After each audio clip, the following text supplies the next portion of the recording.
Hello everyone. Next exam 2026க்கான application open பண்ணிட்டாங்க. இந்த எக்ஸாம் மூலிமா நீங்கள் நைசர் புவனேஸ்வரும் யூனிவர்சிட்டி ஆஃப் மும்பையில் அட்டாமிக் எனர்ஜி டிபார்ட்மெண்ட்டில் படிக்கலாம். இந்த எக்ஸாமுக்கான இம்பார்ட்டன்ட் டேட்ஸ் வந்து 5/1/2026 to 6/4/2026 வரைக்கும் அப்ளிகேஷன் டேட் ஓப்பனில் இருக்கும். Correction window 13/4/2026 to 14/4/2026. Admit card April 15 நம்ம கைக்கு வரும்.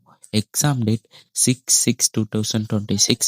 இந்த எக்ஸாம் எழுதுறது மூலியமா நம்மளால் biological science, chemical science, mathematical science, physical science and computer science and earth and planetary சயின்ஸுங்கிற கோர்சஸ் நம்ம அந்த 2 யூனிவர்சிட்டிலையும் ஜாயின் பண்ணி படிக்க முடியும். உங்கள் லைஃப் செட்டில் ஆக இந்த எக்ஸாமும் ஒரு best exam to right. Every one try பண்ணி சக்ஸஸ் பண்ணுங்க.